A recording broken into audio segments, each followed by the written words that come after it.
Hi, how are you doing? It's Alex, and I have a new computer! Yay! So now I can do video cam web stuff. I'm very excited. I had to get a new computer because I have a desktop, and I need to upgrade for my business. So I ended up getting a PC Slate. It's the coolest thing ever. It's actual PC, but it looks like a tablet. And I have this tiny little bag, and it fits my computer and my scanner and my DVD player, and I've literally replaced every single electronic thing I have, except my phone, which it could if I wanted to. Woo! I'm so excited. Alright, on to the topic. Sam asks, how does being bigendered affect your sexual or romantic orientation? And the bonus question is, which song is your guilty pleasure? Being bigendered does not affect my orientation in any way, shape, or form. It did help me realize that I was bigendered.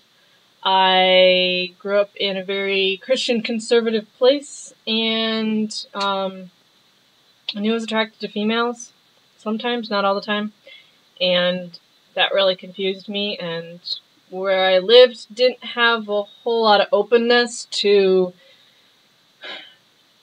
LGBT. I'd never even met someone who's lesbian or gay, let alone transgender, and so when I moved to Europe, actually, that's when I came out as bisexual, and I came home, and it just kind of went from there. Very clearly, the first time I ever realized and was realized consciously that there was something more to my sexual orientation than just being attracted to females was being in Venice, actually. The day before I was in Florence, and I had bought this absolutely adorable, cute, white skirt.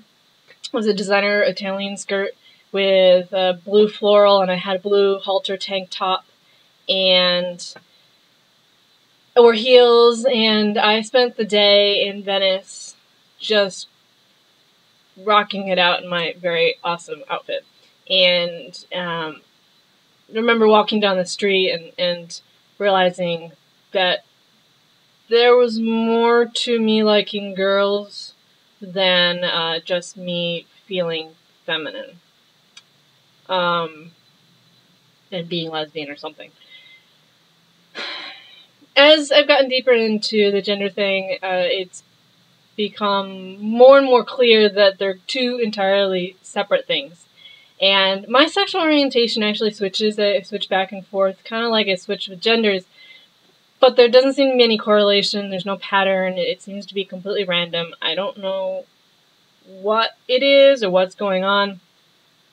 I'm attracted to all bodies, whether that's male or female or some combination between. I'm fine with that. I find that what's important to me is more my gender orientation, so to speak. I'm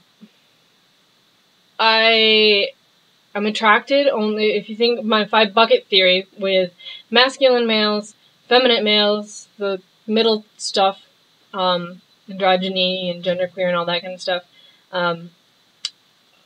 masculine females and effeminate females.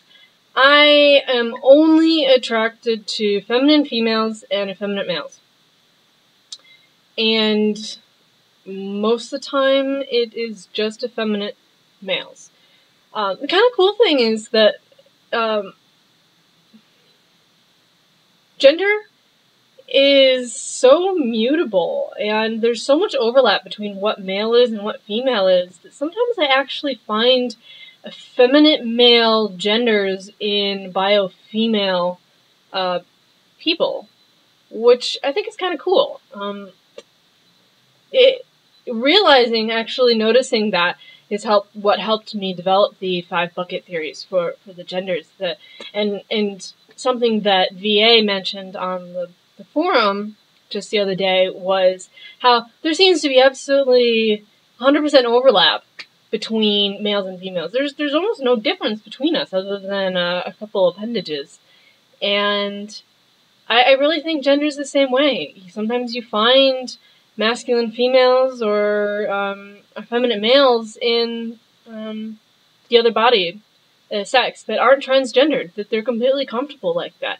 They think and they feel and they act like the other gender, but they don't have a real strong attachment to or need to have their body match what their gender is. They just feel like they're them, that they're me, and that's just where it stays. And I'm attracted to effeminate males, and so sometimes it gets a little confusing whenever I stumble upon a female that's actually got an effeminate male gender, but I'm just not paying attention, and I'll find myself attracted to them, and I'll kind of go for a loop-de-loop.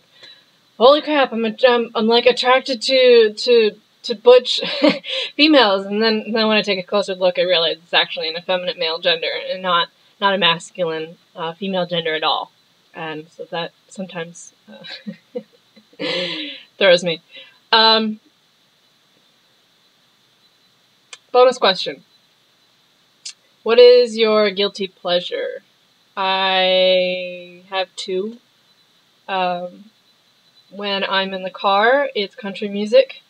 I love country music, and I actually have been using country music to do voice training, to make my voice lower, and it's been helping a lot. I love country music because it is so lyrical, and I've lowered my voice almost a full octave, so I'm excited. Hopefully it'll keep going. And my other, when I'm home, I don't listen to country music, I listen to classical music, and I love classical music. In fact, I have ripped almost every single CD that's in the San Diego Public Library system onto my computer, and I've learned all the different eras of music, and so I have sorted all of it in time, like eras.